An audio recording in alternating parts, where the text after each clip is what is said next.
ವಿಶಿಷ್ಟ ರತ್ನ award 2024 Netravati M ಅವರಿಗೆ ಸಲ್ಲುತ್ತಾರೆ.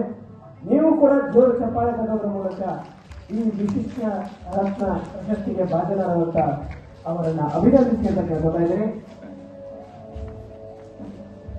ಬಹಳ ಸೊಗಸಾಗಿ ಅವ್ರ ಬಗ್ಗೆ ವರ್ಣನೆ ಮಾಡಿ ಅವ್ರು ಮಾಡಿದಂತ ಕೆಲಸ ಕಾರ್ಯಗಳನ್ನ ಹೇಳಿ, ಜೊತೆಗೆ ಈ ಅವಾರ್ಡ್ ಅನ್ನೋದು ಒಂದು ಕೃಷ್ಣನ ಕಿರೀಟದಲ್ಲಿರೋ ನವಿಲ ಗರಿ ತರ, ಅವರ ಬದುಕಿನ ಕಿರೀಟಕ್ಕೂ ಕೂಡ ಇದೊಂದು ನವಿಲು ಗರಿ ಆಗಿ ಇರಲಿ ಅಂತ ನಾನು ಹಾರೈಸ್ತೀನಿ.